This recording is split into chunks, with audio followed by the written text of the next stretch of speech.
Hey, Scarefest fans. This is Joe Lewis of Bonehead Weekly with another review. This is a recent one, and you can watch this one on Netflix. It came out in the theaters in early 2022.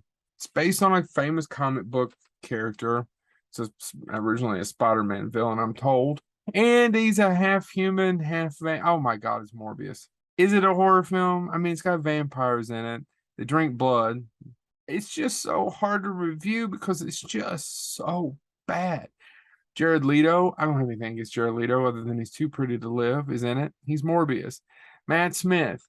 Matt Smith is a great actor. He was one of the doctors, and women love him. He looks like an alien built a man out of clay when he saw a picture of a human. He was like, that's what a human should look like, and he built him out of clay. Michael Keaton, oh, well, I don't want to give up too away, but he may have some sort of cameo at the end. It's not giving anything away. If you make the end of this piece of crap, then you're obviously a glutton for punishment. Tyrese Gibson and one of my favorite character actors of all time, Jared Harris.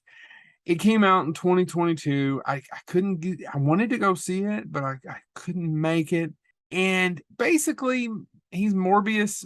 Michael Morbius is a orphan, and he meets another orphan who's later played by Matt Smith, and they both have all these issues, and they're sick. And this doctor takes them in to take care of them. And Dr. Morbius is a genius, so he ends up figuring this thing out with vampire bats that make him somehow a vampire, and all that's fine. I mean, it's just superhero nonsense. But at the same time, at least try. It's awful. This guy who directed this movie also directed Life in 2017, which is not the world's worst film. I actually kind of enjoyed it. And another movie is called another movie called Child 44, if you ever get a chance to. And it's about the Russian murders. So did I like this movie? No. No, this movie's dreadful. It's dreadful. My friend Chad and James told me it was going to be awful, and it's one of the worst comic book films ever. Another friend of mine, John Stiff, said that may very well be the worst comic book movie ever made.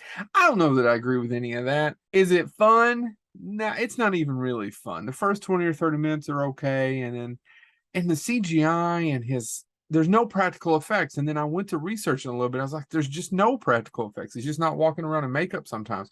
And apparently, Jared Leto pushed really, really hard never to have any practical effects and just do it all CGI over his face. And it shows. It shows. They overuse it. It's terrible. I don't like it. I didn't care for the movie. I hope you picked up on that. If you're a superhero fan or you like vampires, sure, go ahead and watch it. But it's not any good.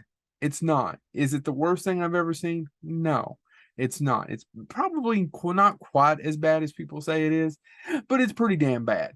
I was watching it with someone, and the lady turned around and said, "Did the writer quit?" I mean, it's just bad, and it has a lot of talent in it. It has a lot of talent. So don't check this out. Skip it. Skip it. Just skip it. Don't watch Morbius on Netflix. 2022's Morbius. Don't watch it. You're going to watch it because, you're like me. Gluttony. You do that. You just consume things. But I watched this so you wouldn't have to. So don't watch it. Don't watch Morbius. This has been Joe Lewis, Bonehead Weekly.